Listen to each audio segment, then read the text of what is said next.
하나님 말씀 봉독하겠습니다. 에베소서 2장입니다. 11절부터 22절까지 말씀입니다. 11절부터 22절까지 말씀 다 같이 한 목소리로 합독하겠습니다. 그러므로 생각하라. 너희는 그때에 육체로는 이방인이요 손으로 육체에 행한 할례를 받은 무리라 칭하는 자들로부터 할례를 받지 않은 무리라 칭함을 받는 자들이라. 그때 너희는 그리스도 밖에 있었고 이스라엘 나라 밖의 사람이라. 약속의 언약들에 대하여는 외인이요 세상에서 소망이 없고 하나님도 없는 자이더니 이제는 전에 멀리 있던 너희가 그리스도 예수 안에서 그리스도의 피로 가까워졌느니라. 그는 우리의 화평이신지라 둘로 하나를 만드사 원수된 것 곧 중간에 막힌 담을 자기 육체로 하시고 법조문으로 된 계명의 율법을 폐하셨으니 이는 이 둘로 자기 안에서 한 세 사람을 지어 화평하게 하시고 또 십자가로 이 둘을 한 몸으로 하나님과 화목하게 하려 하심이라. 원수된 것을 십자가로 소멸하시고 또 오셔서 먼데 있는 너에게 평안을 전하시고 가까운 데 있는 자들에게 평안을 전하셨으니 이는 그로 말미암아 우리 둘이 한 성령 안에서 아버지께 나아감을 얻게 하려 하심이라. 그러므로 이제부터 너희는 외인도 아니요 나그네도 아니요 오직 성도들과 동일한 시민이요 하나님의 권속이라. 너희는 사도들과 선자들의 터 위에 세우심을 입은 자라. 그래서 예수께서 친히 모퉁이 돌이 되셨느니라. 그의 안에서 건물마다 서로 연결하여 주 안에서 성전이 되어가고 너희도 성령 안에서 하나님의 거하실 처소가 되기 위하여 그리스도 예수 안에서 함께 지어져 갔느니라. 아멘.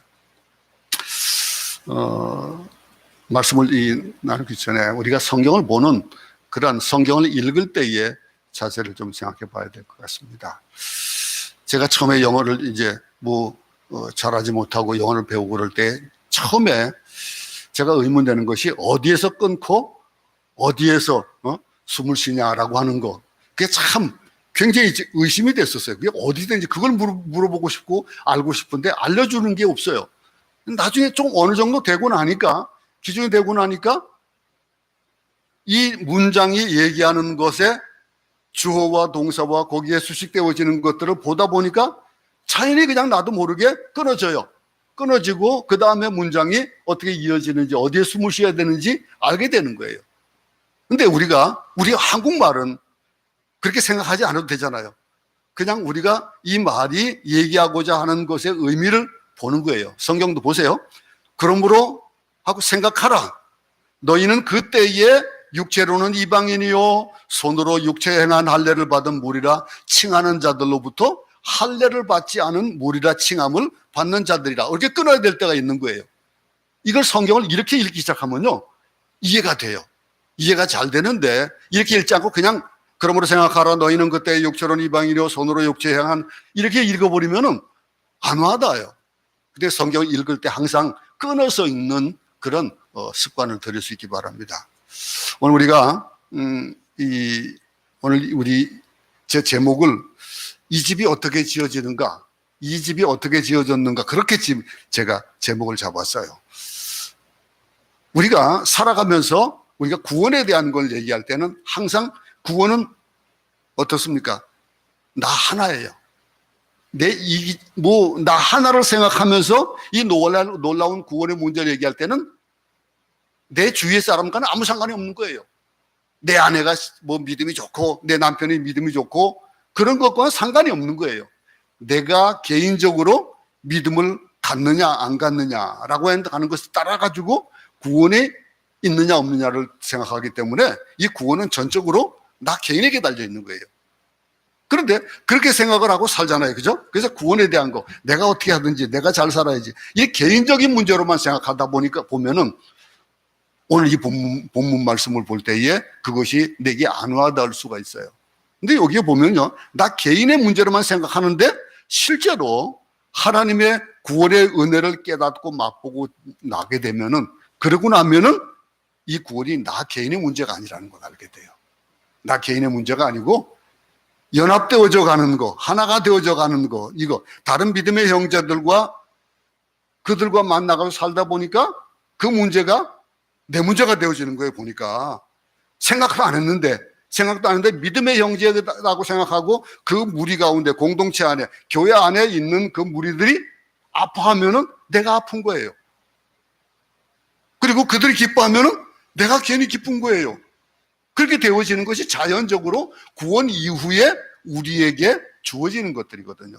그것을 생각해 봐야 돼. 우리가 다른 믿음의 형제들과의 문제이기도 하고 또 이제 다른 믿음의 형제들과 만나서 그들과 연합된 관계 속에서 우리가 존재한다는 사실을 깨닫게 되는 것. 이게 구원을 받고 나면은 우리가 체험하는 그런 것들이거든요. 여기 보면 이 집으로 비하면 그래요. 집을 짓기 위하면 어떡합니까? 뭐가 필요합니까? 설계도가 필요해요. 설계도를 필요한데 집을 짓기 위해서 설계도를 그립니다. 그 설계도를 그리고 그 설계도에 의해 가지고 집을 지어가요. 그 집을 지어가는데 전문가나 또 아니면은 무슨 뭐 경험자가 아니면은 설계도 봐가지고 잘 몰라요. 그냥 보면은 야, 이 집이 앞으로 이 건물이 어떻게 지어질 것이지 실질적인 모습 그 그림 봐가지고는 감각이 완화다요.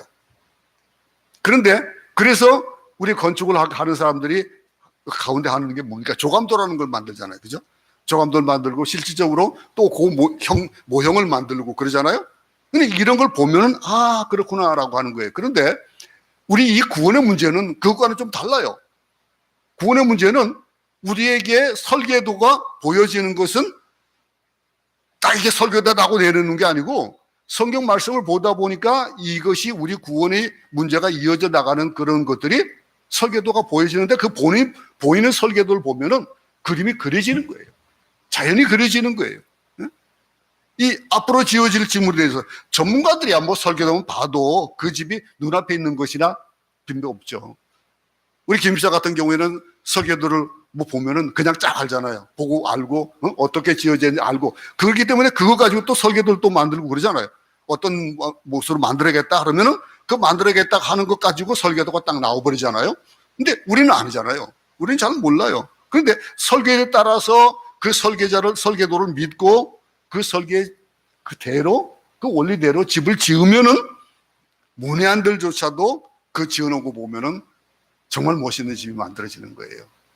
우리의 삶 자체도 그래요. 아름다운 집을 짓고 나면은 근데 그 집에는 누가 삽니까? 그 집은 나 혼자 살지 않잖아요. 집이라는 것을 짓고 나면은 그 집 안에 우리 가족이 살아요. 같이 살아요. 나 혼자 살려고 짓는 것들이 아니라 식구들을 위해서 집을 짓고 그 집을 살아가는 거예요. 개인주도 마찬가지입니다. 뭐 특별히 빌딩 같은 거, 빌딩에 사무실이 있는 그런 것들도 마찬가지예요. 짓는 것으로 어느 개인을 위해서 짓는 그런 건물들이 별로 없잖아요. 다들 구원에 대한 이 설명을 아마 이렇게 해보면 되지 않을까 싶어요. 우리 성경이라고 하는 하나님의 구원의 설계도를 따라서 예수 그리스도로 말미암아 구원의 집을 지어가는 거예요. 구원의 집을 지어가는데 어떤 사람은 조금 삐뚤어 지어줄 수도 있고요. 그 경험대로 경험이 많은 사람이야 잘 지을 수도 있겠지만은 잘 모르는 경우도 있는 거예요. 지어져 가면서 또 비두새기도 하고 그래요. 어떤 사람은 비두새기도 하고 어떤 사람은 그 건물을 지었다 보니까 몇 번을 지어 보니까 그 건물에 대해서 잘 알아서 미리 그것을 방비할 수도 있겠지만은 초신자들은 또 잘 몰라요. 신앙생활 하면서 어떤 어려움이 닥쳐올 때 그 어려움에 어떻게 대처하는지 잘 모르는데 신앙생활 하다 보면은 성경을 읽다고 그 성경이 내 것이 되어지고 하다 보면은 그것이 방비가 되어져 가는 그런 것들을 볼 수가 있는 거예요. 그러니까 예수 그리스도로 말미암아 지어져 가는 그러니까 왜냐면은 여기에 예수 그리스도 안에 우리가 들어왔다 그랬거든요. 그 안에 들어옴으로 말미암아 바뀌어졌다는 거예요. 그 밖에 있을 때 예수 그리스도 밖에 있을 때와 안에 들어온 게 다르다는 거예요. 이 나 혼자 나 혼자만의 문제가 아니라 구원받은 백성들과 함께 공동체 속에서 존재하면서 살아가는 우리가 교회 안에서 우리 일원이 돼가지고 살아가기 때문에 그 존재를 배워가는 거예요. 하나하나.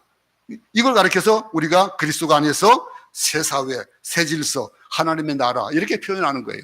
하나님의 나라를 위해서 그 가운데 내가 어떤 것이 되어지냐. 예수 그리스도가 모퉁이 돌이 되심으로 말미암아 어떤 집들이 지어져 가느냐, 기본이 무엇이냐라는 거. 이 천국의 그림자가 나오고 또 새 하늘과 새 땅에 대한 얘기가 나오고 이 지상에서 하나님 나라를 건설하는 그 일들이 되어져 가는 것. 오늘날의 비극이 뭘까요? 그런데 그걸 잘 아는데도 불구하고 이 교회 안에서도 하나님 나라를 경험하지 못하는 데에 비극이 있어요. 많은 경우 이 경험하지 못하면 교회를 나왔는데도 구원받은 성도들끼리 모여서 천국을 이루지 못하고 그 안에서도 끼리끼리가 되어지고 그 안에서도 같이 융화되지 못하고 거기서 사랑과 용서와 화해와 아름다운 천국의 그림자들, 천국의 모형을 경험하지 못하는 경우가 참 많아요. 참 안타깝죠. 특별히 목회자들은 보면은 성도 한 사람 한 사람을 놓고 이제 기도하고 새벽에 기도하고 그러면서 보면은 중점적으로 기도가 되어지는 부분들이 있어요. 그건 뭘까요? 그거는 그 성도를 바라보고 이 성도가 이랬으면 좋을 텐데라고 하는 생각을 하다 보니까 거기에 대한 기도를 하는 거예요. 근데 이런 것들, 이게 이유 어쨌든 간에 많은 사람들이 습관적으로 의무적으로 교회를 다닌다는 데에 그 비극이 있는 거예요. 그 안에서 구원을 맛보지 못하고 이 안에서 하나님 나라를 경험하지 못하는 사람, 그런 사람들은 어떤 결과를 만들어낼까요?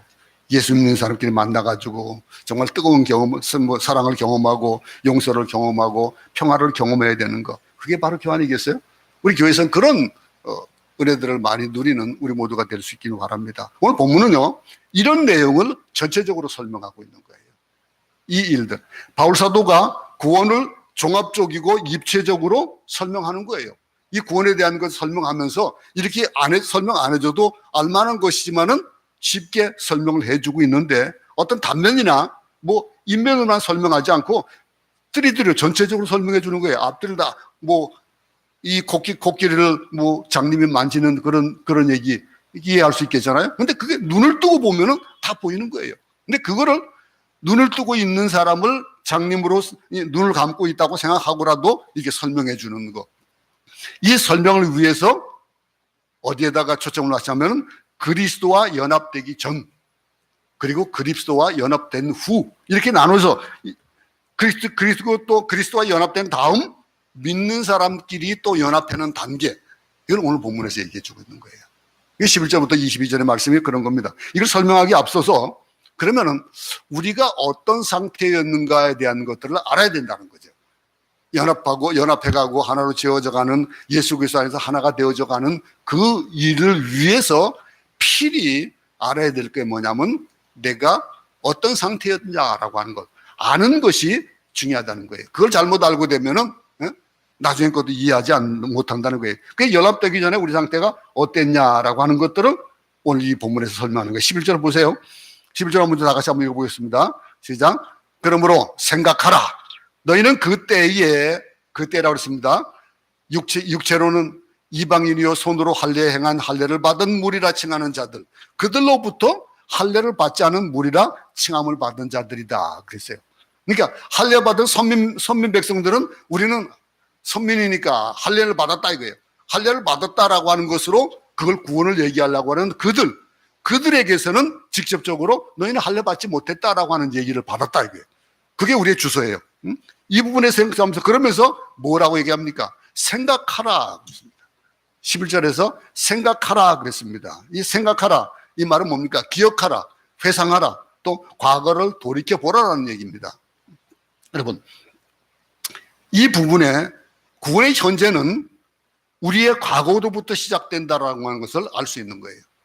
우리가 과거를 알지 못하면 현재를 모른다는 겁니다. 이 바울이 여기서 강조하고 있는 건 뭡니까? 생각하라는 거예요. 뭘 생각하라는 거예요? 그 생각해야 될 것, 이 과거를 생각하라는 거예요. 생각하고 회상하고 돌이켜보라라고 얘기하는 거예요. 그럼 여러분 한번 생각해 보세요.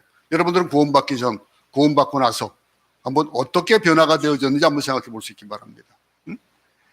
너희가 구원받지 못했던 그 상태를 다시 말하는 이유가 뭘까요? 그럼 너희는 올챙이점을 다시 한번 생각해 봐라 이거예요. 개구리가 올챙이점을 생각하지 못하는 그 올챙이점 한번 잊지 말라는 거예요. 근데 흔히 우리가 올챙이 시절을 잘 잊어버립니다. 개구리가 되고 나면은 우리는 아주 다 된 것이냐 생각하고 살아가는 거예요. 구원받고 나서 처음부터 우리가 의인으로 구원받은 것이냐 착각해버려요. 그냥 구원받은 거. 근데 우리가 구원받았어도 우리는 뭐예요? 죄인이에요. 구원받았어도 죄인이기 때문에 죄된 행동을 하고 죄된 생각을 하는 거예요. 그걸 생각하지 못하면은 그 이후에 우리의 삶 자체가 어떻게 되느냐는 거예요. 그러면 내가 믿음이 좋다라는 생각을 하다 보니까 교만해지는 거예요. 그 교만해지다 보니까 나는 얼마나 믿었고, 나는 성경을 얼마나 봤고, 나는 금식을 며칠 했고, 뭐 이런 얘기가 중심이 되는 거예요. 근데 형편없는 죄인이라는 거예요. 우리가 죄인인 것을 생각해야 그 다음에 단계가 뭐가 나타날까요? 내가 구원받은 것에 대한 감사가 나오는 거예요. 그 감사가 잊어지지 않냐고 새롭게 허물과 죄로 죽었던 사람들 했다. 본질상 진노의 자식들이 했다는 거예요. 본질상. 이미 사형 선고를 받은 사람이다라고 하는 것들을 잊지 말라는 거예요. 기억하라는 거예요. 우리가 그런 구원을 받은 겁니다. 우리는 무할례당이었었어요. 할례 받은 자들이 아니라는 거예요. 예수 믿고 성령 받고 아무리 교회를 오래 다녀도 내 안에 아직도 끊임없이 죄의 유혹이 있고 사탄의 유혹이 있고 그 도전도 받고 욕심도 있고 이런 거예요. 그러면서 시기, 질투 이런 것들이 우리 안에서 꿈틀거리고 있다는 것을 보는 거예요. 목사도 보는데 여러분은 안 봅니까? 어떻습니까? 여러분 안 보면 참 좋을 것 같아요. 네? 나는 모자라는 그럴 수 있겠지만 근데 이런 것 여러분 내가 모자라다라고 하는 것을 생각하는 사람은요 현재에 대해서 만족해요. 감사하는 거예요. 네? 그 과거에 대한 것들을 생각해 보면서 이게 하나님 안에 은혜로 긍휼로 감춰졌다. 이 쌓여졌다는 것뿐이에요. 보자기가 하얀 보자기로 감싸져 있는 것뿐이에요. 속에는 더러운 시커먼 것이 들어있는 거예요. 근데 시커먼 게 들어있는데도 불구하고 이 바울이 말하고자 하는 것은 하얀 보자기로 더러운 것을 감싸고 있다고 해가지고 하얗다고 착각하면 안 된다는 거예요. 그걸 얘기하는 거예요. 그러면서 시커멓고 못된 것이 거기서부터 자꾸 나온다는 거죠.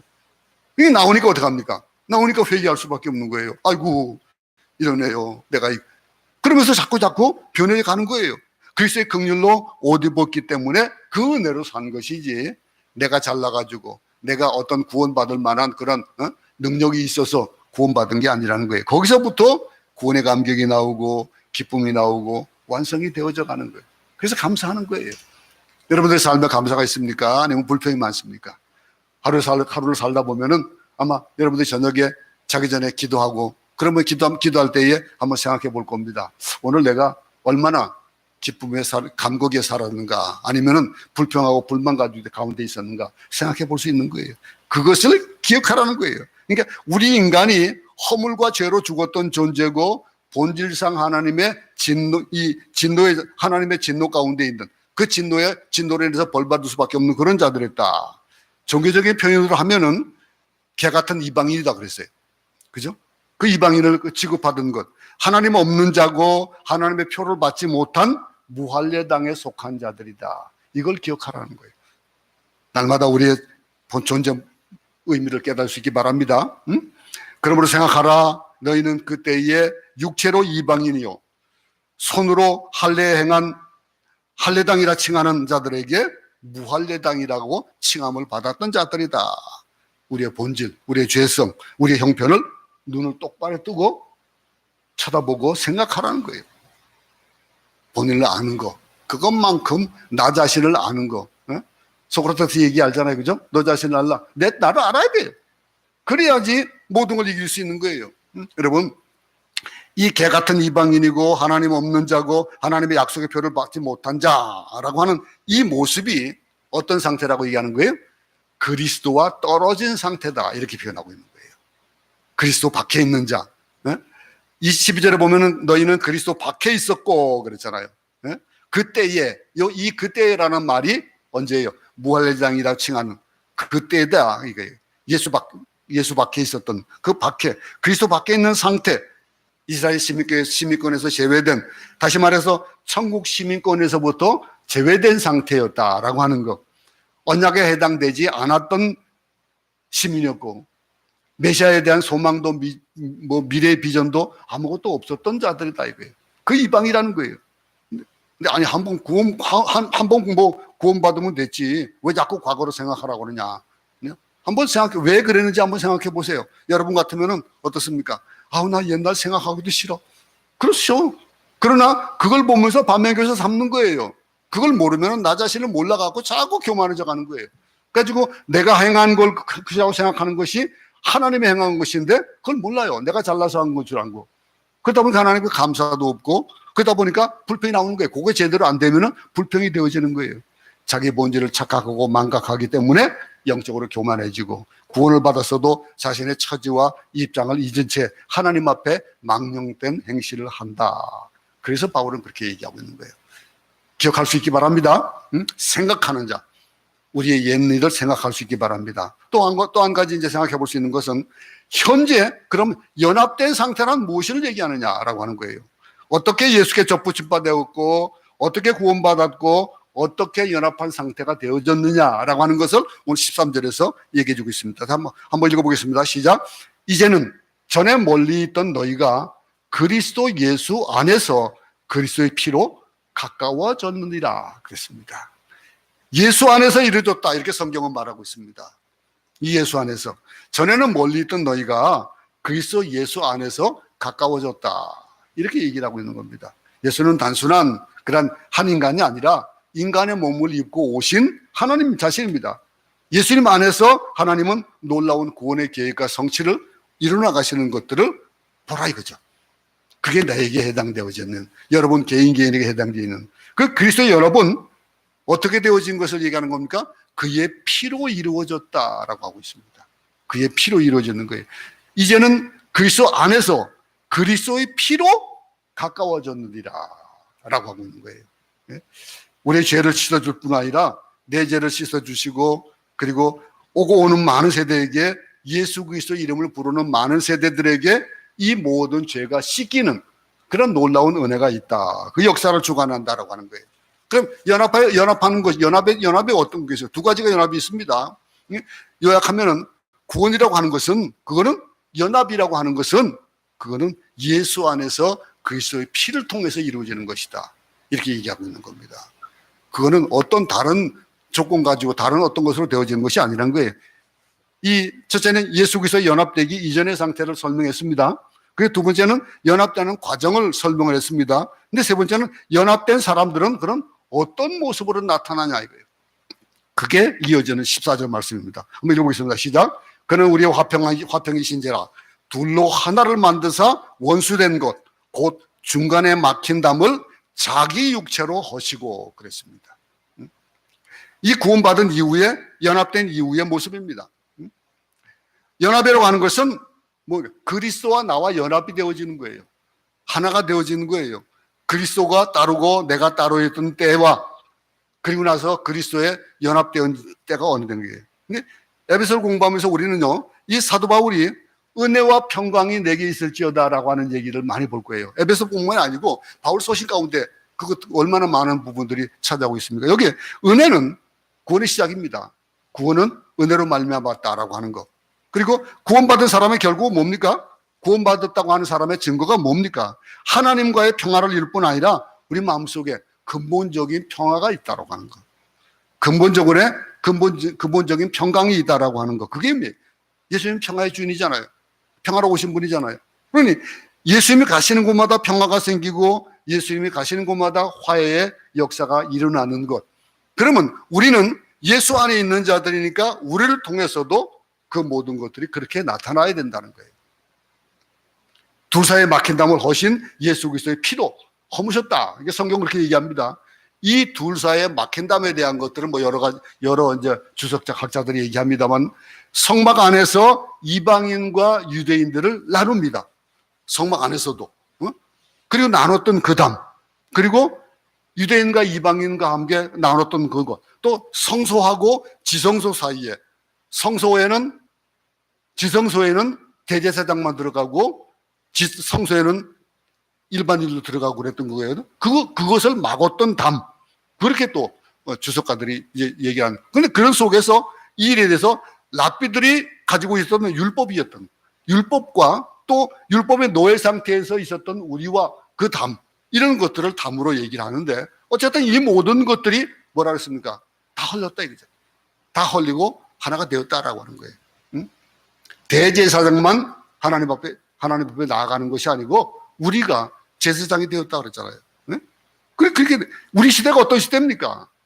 둘로 하나가 되어야 되겠다라고 하는 것들을 많이 느끼는 그런 세대 속에 살자 있는 참 양극화가 많잖아요. 지금 얼마나 양극화가 있습니까? 뭐 우리가 뭐 이데올로기를 하면은 공산주의와 자유주의에 대한 이런 세력이 팽팽하게 지금 많은 나라들이 뭐 가까워지고 이렇게 되어지만 그 가운데서도 구분이 되어져 가는 거예요. 양극화가 되어지는 거예요. 우리나라만 보더라도 남과 북이 갈려져 있잖아요. 그러면서 뭐라고 얘기합니까? 우리는 한민족이다 그럽니다. 한민족이다 그러는데 한 몸이로 한민족이라고 하는데 서로 만나지 못하는 양극화가 되어져 있잖아요. 그런가 하면은 노동자들과 뭐 정부들, 뭐 회사, 뭐 이게 막장 다 갈라져 있어요. 그 지역화들, 예? 뭐 동과 서가 나눠지고 그리고 우리의 삶 속에서도 이런 것들이 심지어는요 가정에서도 그래요. 사랑해야 될 부부가 사랑하지 못하니까 아유 왼수 이런 얘기가 나오고 그리고 미워하는 거예요. 쳐다만 보고 미워하고 쳐다만 보면 눈이 그냥 지글지글 다 해야 되지 않겠어요? 근데 신혼 때는 그게 되는데 왜 살다 보면 안 그러자 이거예요. 항상 내가 먼저가 되어지고 내가 중심이 되니까 거기에 못 맞춰주니까 눈이 지글지글 하는 것이 식어져 버리는 거예요. 상대편도 마찬가지예요. 처음에는 신혼 때는 어떻습니까? 나를 생각 않고 배려해 주는 거예요. 남을. 상대를 배려해 주니까 어때요? 지글지글 탈 수밖에. 근데 그 배려가 식어지니까 어떻게 돼요? 그러니까 미운 거예요. 아이고 미워. 어? 왼수. 그랬대잖아요. 뭐 어떤 우스갯소리로 어떤 방송국에서 그 할머니 할아버지 보고 뭐 글자 몸짓으로 글자 맞추는 거 이런 거 얘기했는데 할아버지가 물었대잖아요. 할머니가 할아버지한테 물을 때 당신과 내 사이 그랬대요. 그러면 뭘까요? 당신과 나 사이 그러면은 할아버지는 그냥 좋다고 생각하니까 본인은 좋다고 생각하고 좋은 관계에 대한 얘기를 하는데 할머니는 뭐냐면 나중에 답을 보니까 왼수예요. 그런 거. 이 일이 왜 벌어지는 겁니까? 모든 것이 다 양극화가 되어지는 속에 있어요. 그것을 사탄은 죄로 가지고 우리와 하나님 사이를 갈라놓는 거예요.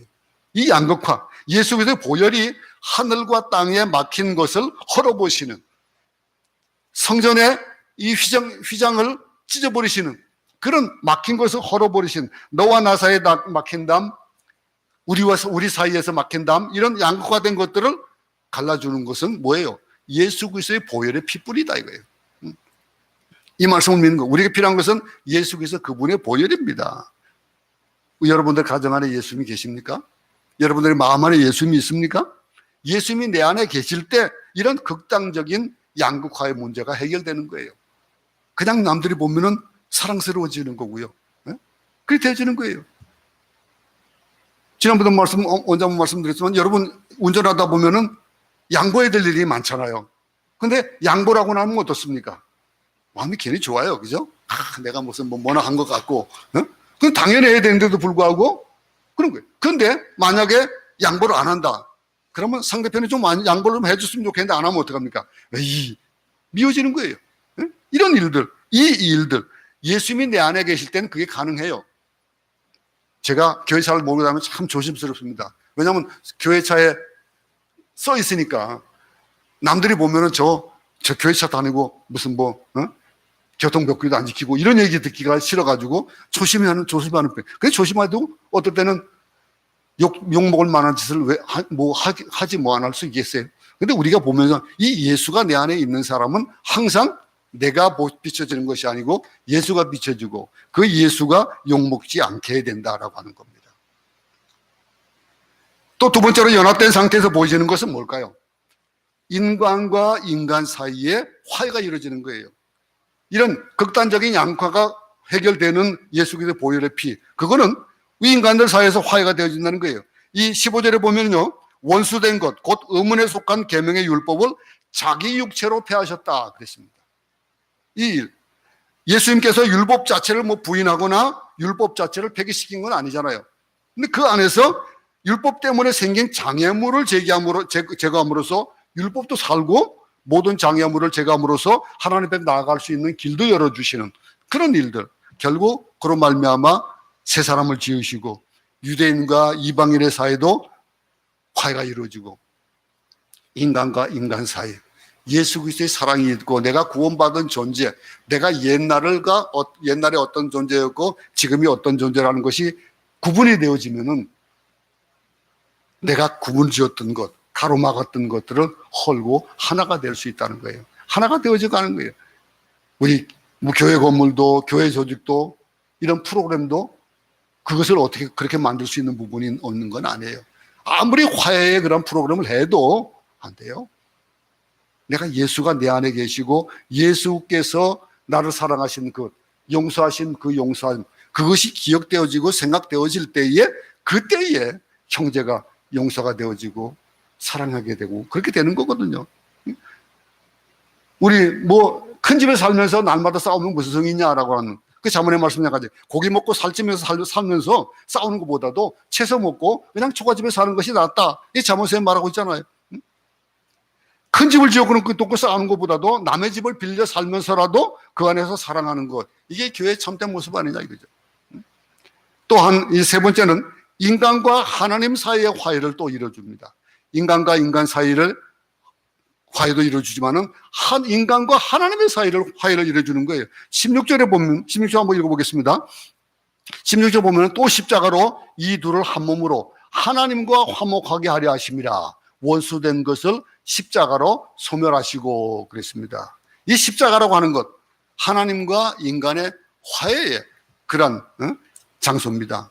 우리가 십자가 우리 그 전도하다 보면은 왜 그림들 있잖아요. 계곡이 있고 계곡 위에 십자가가 놓여져 있고 그 십자가를 통해서 사람들이 오고 가는 거.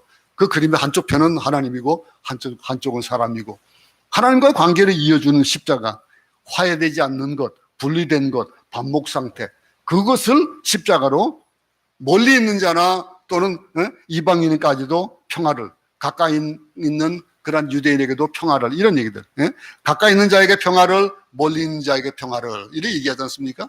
이 모든 것들이 뭡니까? 하나님과 우리 인간 사이 죄라는 것 때문에 하나님과 우리의 관계가 허물어져 버렸기 때문에 그 간격이 생겼기 때문에 그것을 없애기 위해 가지고 우리에게 주어진 것이 예수 그리스도라 이거죠. 예수 그리스도 보혈의 필로 이루어진다라고 하는 거. 외국의 어떤 선교 단체에 가게 되면은 굉장히 중요시 여기는 게 있습니다. 그럼 보면은요, 이런 훈련을 받다 보면은 한국 사람끼리 모이고 이 외국 사람들이 모이고 끼리끼리 모이는 걸 봐요. 근데 한국 사람들 특별히 그런 게 많아요. 그러다 보니까 어떻게 합니까? 한국말 하니까 영어가 딸리니까 외국 사람과 만나는 것보다도 한국 사람끼리 만나고 그래서 밥을 먹을 때도 같이 있는 거예요. 그러면 지적을 받습니다. 왜 여기까지 와서도 같이 있냐 이거예요. 떨어지라 이게 떨어지는 걸 배워야 되는데 성경 훈련 받으면서 가장 중요한 거 그걸 제대로 못하면은 점수가 나중에는 깎여 나와요. 하나 되지 못하는 거. 이 성경 훈련도 가까이 있는 사람과 너무 친하다 보면은 나중에는 점검 받을 때 낙제 점수가 나와요. 이런 것들. 당신들이 이미 헌신된 사람 아니냐 이거죠. 헌신된 사람이라면은 당신하고 다른 사람들, 모르는 사람들 자꾸 올려주고 그래야 되는 거 아니냐 이거예요. 이 성경 훈련과 마찬가지로 우리에게도 모든 것은 마찬가지예요. 모르는 사람을 찾아다니면서 서로 그에게 좋은 것들을 전할 수 있는 그에게도 좋은 것들 받을 수 있는 근데 지나고 보면은요 선교사 훈련 가운데 가장 중요하고 좋은 훈련이 바로 그거예요. 하나 되어지는 거.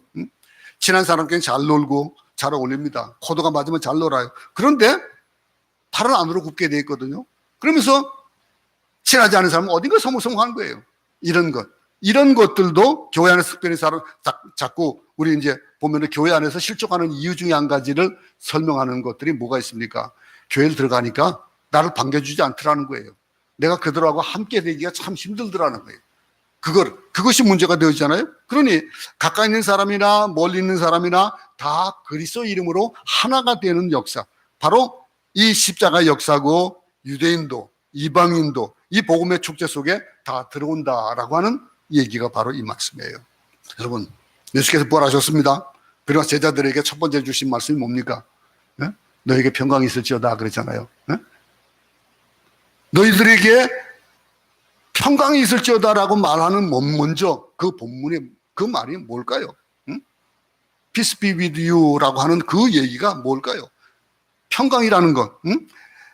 평화가 그대들에게 있을지어다라고 하는 것.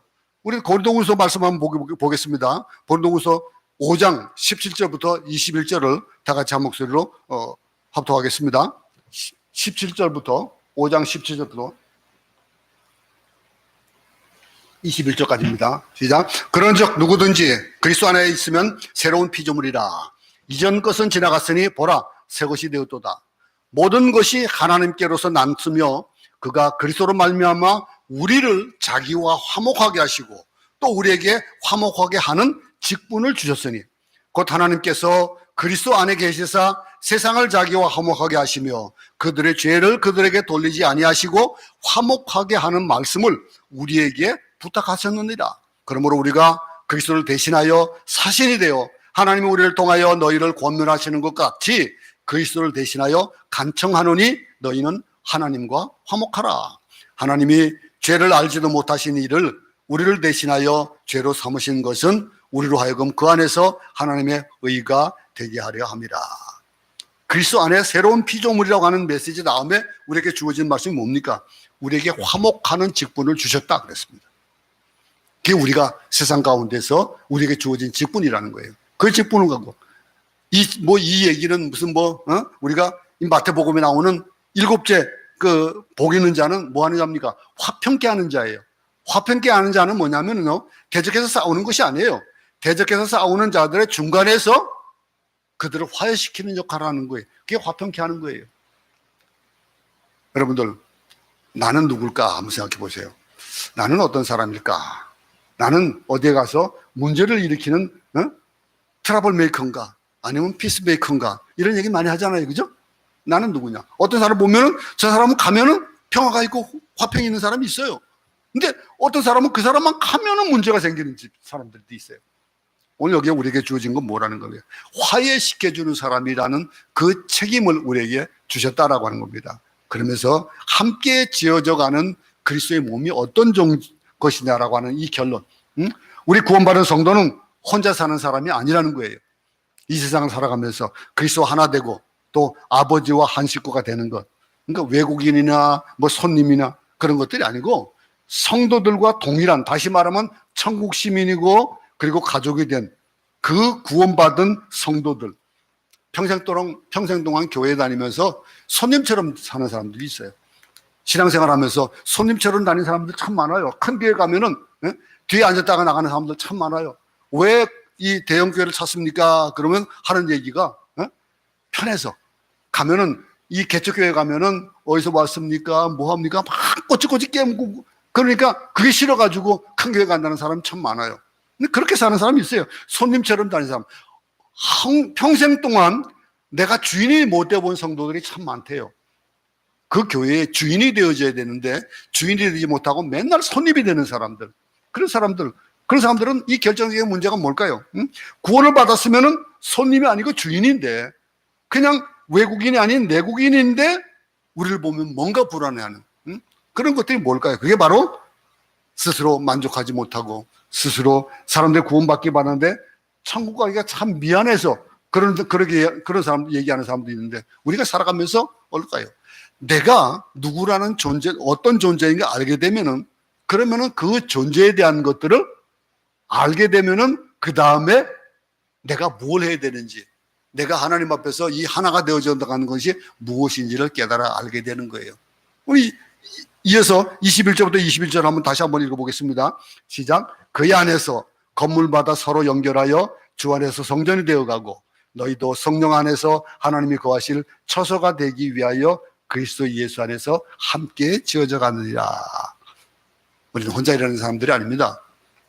교회 공동체는 하나가 되어가야 하는 비카민, 다른 말로 하면은 그로잉 되어져 가는 걸 얘기하는 거예요. 서로 내가 부족하니까 부족한 사람이 모여서 또 강해지는 거예요. 그러면서 추구하는 것이 뭘까요? 하나님께서 우리를 사랑하신 그 사랑이 뭔지를 깨닫다 보니까 거기에 대한 것들을 나누게 되는 거예요. 너희들은 완성되어져 있는 존재가 아니라는 거예요. 지어져 가는 존재다 그랬습니다. 지어져 가는 존재. 너희들의 부족함이 너무 크다고 자책하지 말고 너희는 그냥 현실을 그대로 받아들이면 된다. 내 모습 그대로, 내 부족한 모습 그대로 그걸 가지고 절망하거나 또 자책하지 말고, 그리고 성장하고 주님을 향해서 날마다 성장해가는, 하나가 되어져가는, 지어져가는 존재다라고 하는 것을 우리는 깨달을 수 있기 바랍니다. 연합되어져 간다는 거. 제일 볼품없는 나무가 뭡니까? 타다나무 나무가 제일 볼품 없어요. 응? 짓담한 건물들 어떻습니까? 여러분 한번 이 건물 짓는데 한번 자주 한번 가보시기 바랍니다. 가보면요, 건물 짓는데 가보면요, 참 지저분해요. 깨끗할 수가 없어요. 자재들이 쌓이고 막 그냥 뭐 폐품이 있는데, 그런데 그것이 다 지어지고 나면 어떻습니까? 거기에 단장을 하고 거기에 가구를 들이고 이러고 나면은 너무 멋있는 거예요. 여기도 그런 건물도 많잖아요. 요즘 건물 짓다가 마르는 것들이 한동안 많았어요. 근데 여기도 이제 그것이 부서지고 새롭게 지어지는, 제일 보기 싫은 게 하다가 마른 거예요. 짓다가 마르는 거. 제일 처음 모습이 예수 믿다 만 모습이에요. 우리의 모습은 어차피 추하게 되어 있습니다. 추한 자들. 그러나 추한 모습이라도 주님 안에서 멈추지 말고 계속 성장해 갈 수 있기 바랍니다. 그게 지어져 가는 존재다 그랬습니다. 22절 보면 어떻게 되어 있습니까? 너희도 성령 안에서 하나님이 거하실 처소가 되기 위하여 그리스도 예수 안에서 함께 지어져 가느니라. 여러분, 아무것도 아닌 그냥 막 허름한 그런 곳에 예수님 계시게 하고 싶어요? 손님 오게 되면 여러분 어떡합니까? 손님 오면은 어떻게든지 뭐 귀한 손님이 집에 왔다 그러면은 그걸 편하게 모시기 위해 가지고 얼마나 애를 씁니까? 예수님을 모시기 위해서 성령 안에서 하나님이 거하실 처소가 되기 위하여 우리 입술을 통해서, 우리 행동을 통해서, 우리 손을 통해서 하나님 영광 받으시고, 그러기 위해서 우리가 지어져 가는 의미, 하나가 되어져 가는 의미는 어디에서부터 오느냐? 생각하는 데서부터 온다 이거죠. 우리의 과거를 생각하고, 그러면은 그 과거를 생각하니까 예수 그리스도의 보혈의 피가 어떤 의미로 와닿는지가 느껴지고, 그럼 감사하고 감격함으로, 그러면서 하나님의 나라가 지어가는 그 일에 있어서 우리는 작은 부분들이 되어서 그것이 퍼즐 조각 맞아가듯이 맞아지고, 그러면서 그분을 내 안에 모시고 하나님이 거하실 처소가 되어져가는 그런 지어져가는 존재가 되는 우리 모두가 되기 바랍니다. 각자에게 주어진 것이 어디에서부터 오는지 기억하시기 바랍니다. 내가 어디에서 왔는지, 내가 어떻게 구원받았는지, 구원받은 자로서 어떤 삶을 살아야 되는지 우리의 몸으로 보일 수 있는 그런 삶이 우리 가운데 있어지기를 간절히 바랍니다. 하나님 아버지, 우리는 참 부족합니다. 근데 우리가 부족하다고 느끼고 좌절하지 않도록 하여 주시옵소서. 계속해서 주님을 바라보고 승리할 수 있도록 하여 주시옵소서. 걸어가고 뛰어가고 그리고 승리하는 자, 그래서 주님이 원하시는 날까지, 내 인생의 완전한 청사절이 이루어지는 날까지 계속해서 지어져가며 승리하는 우리 모두가 되도록 도와주시옵소서. 예수님 이름으로 기도드렸습니다. 아멘. 주의 이름으로 예배를 마치겠습니다.